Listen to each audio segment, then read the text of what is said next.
Assalamualaikum warahmatullahi wabarakatuh. Sahabat situs sejarah yang dirahmati Allah Subhanahu wa Ta'ala. Sejarah tembok ratapan adalah topik yang sangat menarik dan kompleks. Tembok ratapan atau dalam bahasa Ibrani dikenal sebagai kotel adalah sebuah bagian dari struktur kuno yang terletak di kota lama Yerusalem dan telah lama dianggap sebagai situs suci oleh komunitas Yahudi di seluruh dunia.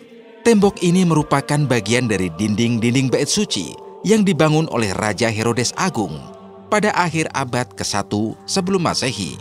Herodes yang dikenal karena proyek-proyek pembangunan besar-besaran selama masa pemerintahannya, memperluas dan memperindah kompleks bait suci di Yerusalem, menjadikannya salah satu struktur paling megah di dunia kuno. Bait suci ini adalah pusat kehidupan religius dan kebudayaan Yahudi pada saat itu, dan menjadi tempat penyembahan utama serta berbagai perayaan keagamaan. Namun kekuatan dan keagungan bait suci tidak bertahan lama. Pada tahun 70 Masehi, terjadi pemberontakan besar-besaran oleh orang-orang Yahudi melawan kekuasaan Romawi yang saat itu menguasai wilayah tersebut. Pemberontakan ini yang dikenal sebagai pemberontakan Yahudi pertama berakhir dengan pengepungan Yerusalem oleh pasukan Romawi yang dipimpin oleh Jenderal Titus. Setelah serangkaian pertempuran sengit, Yerusalem berhasil direbut oleh Romawi, dan bait suci yang megah itu dihancurkan hampir seluruhnya. Hanya sebagian kecil dari dinding luar yang selamat, yang kini dikenal sebagai tembok ratapan.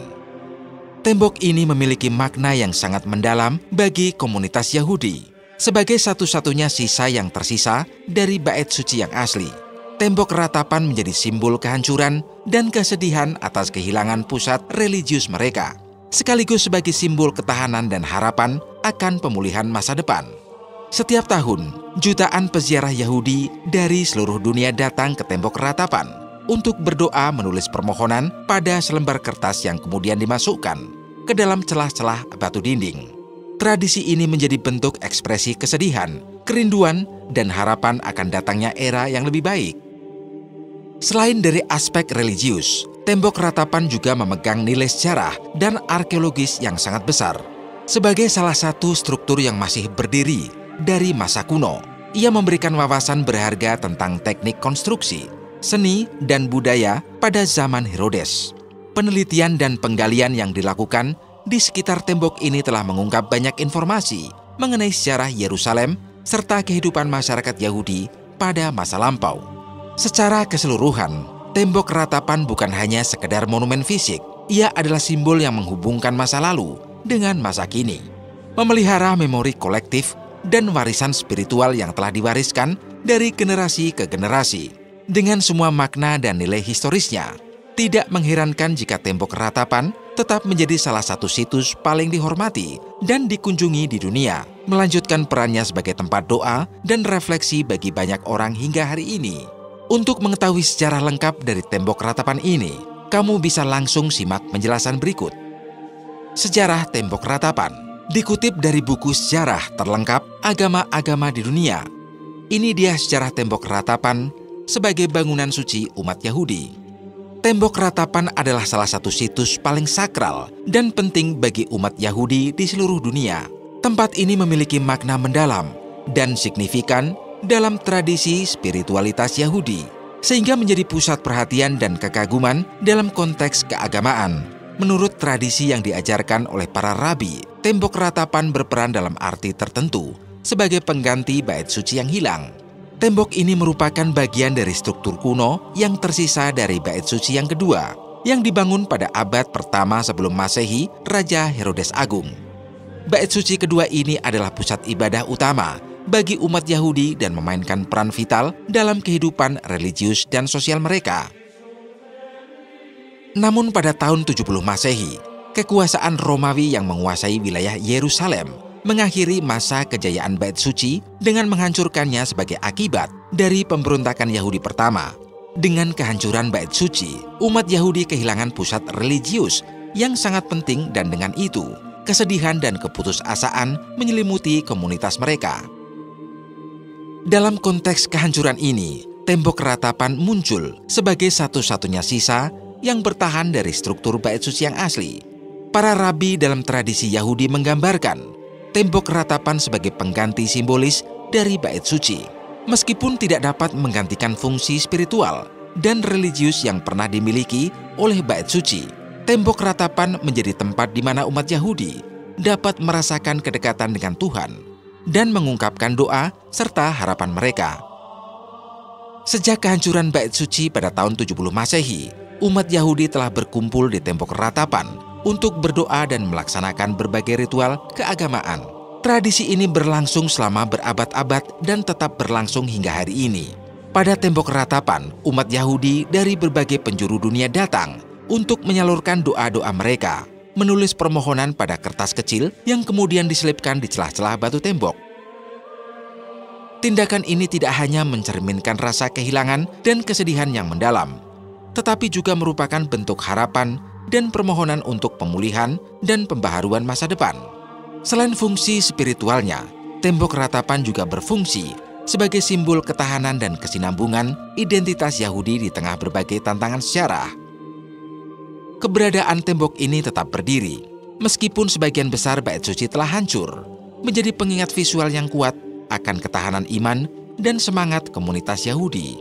Setiap tahun, tembok ratapan menerima kunjungan dari jutaan peziarah yang datang untuk merasakan kehadiran spiritual di tempat tersebut. Tembok ini juga sering menjadi pusat perayaan berbagai hari besar Yahudi dan merupakan lokasi penting dalam kalender keagamaan mereka. Dengan begitu, tembok ratapan tidak hanya merupakan sisa fisik dari masa lalu, tetapi juga sebagai simbol hidup dari iman dan harapan umat Yahudi di seluruh dunia. Oleh karena itu, tembok ratapan adalah lebih dari sekedar struktur arkeologis. Ia adalah jembatan antara masa lalu dan masa kini, antara kehancuran dan harapan, serta antara kesedihan dan kesucian. Sebagai situs yang telah melayani umat Yahudi selama ribuan tahun, tembok ratapan terus berfungsi sebagai tempat suci yang menyatukan umat dalam doa, refleksi, dan komunitas spiritual yang mendalam. Menurut kepercayaan umat Yahudi, tembok ratapan merupakan sisa dari Bait Allah kedua yang terletak di bagian barat dari struktur kuno tersebut. Bait Allah kedua, yang juga dikenal sebagai Bait Suci, dibangun oleh Raja Herodes Agung sekitar tahun 20 sebelum Masehi, jauh sebelum kelahiran Yesus Kristus. Raja Herodes Agung, seorang penguasa yang dikenal karena ambisi dan proyek-proyek pembangunan besar-besaran, memperluas dan memperindah kompleks Bait Allah yang telah ada sebelumnya, menjadikannya salah satu struktur paling megah di Yerusalem pada masanya. Dalam bahasa Ibrani, tembok ratapan disebut Hakotel Ha-Ma'arafi, yang secara harfiah berarti tembok sebelah barat.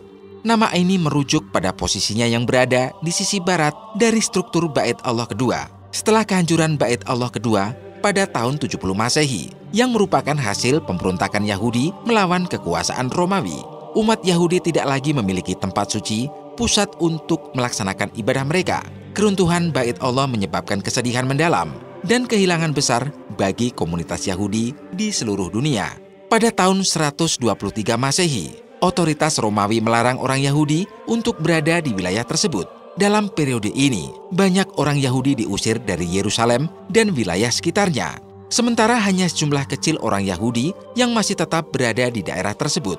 Mereka berusaha mencari sisa-sisa peninggalan dari Bait Allah yang telah dihancurkan. Di antara penemuan mereka adalah bagian dari tembok yang tersisa di sebelah barat dari kompleks Bait Allah yang kini dikenal sebagai tembok ratapan. Penemuan ini memicu kebiasaan baru di kalangan umat Yahudi untuk datang dan berdoa di bagian tembok ini, menjadikannya sebagai tempat ziarah dan refleksi spiritual. Tradisi ini telah berlangsung selama hampir 20 abad dan menjadi bagian integral dari kehidupan religius Yahudi. Selama periode ketika Yerusalem berada di bawah kekuasaan Yordania dari tahun 1948 hingga 1967, umat Yahudi tidak diperkenankan untuk berdoa di tembok ratapan. Akses mereka terbatas dan mereka tidak dapat melaksanakan doa dan ritual keagamaan di tempat suci ini. Namun situasi berubah setelah Yerusalem bersatu kembali pada tahun 1967, ketika kota tersebut kembali berada di bawah kendali Israel. Setelah reunifikasi Yerusalem, pemerintah Israel mengambil langkah-langkah untuk memastikan bahwa umat Yahudi dapat kembali beribadah di tembok ratapan dengan leluasa. Selama periode ini, Semua bangunan di sekitar tembok tersebut dirobohkan dan sebuah lapangan raya yang luas dibuka di sekeliling tembok ratapan untuk memungkinkan umat Yahudi berkumpul, berdoa, dan melaksanakan ritual mereka dengan lebih mudah dan nyaman. Walaupun sejarah tembok ratapan tidak memiliki kaitan langsung dengan umat Islam yang juga memiliki situs-situs suci di Yerusalem, tidak ada salahnya untuk mempelajari dan memahami sejarah unik dan penting dari tembok ratapan. Situs ini bukan hanya sebuah monumen fisik yang bertahan dari masa lalu, tetapi juga simbol ketahanan dan harapan bagi umat Yahudi di seluruh dunia. Seiring berjalannya waktu, tembok ratapan tetap menjadi pusat spiritual dan emosional, melanjutkan peranannya sebagai tempat suci yang dihormati dan dicintai. Sekian video kali ini, semoga bermanfaat. Wassalamualaikum warahmatullahi wabarakatuh.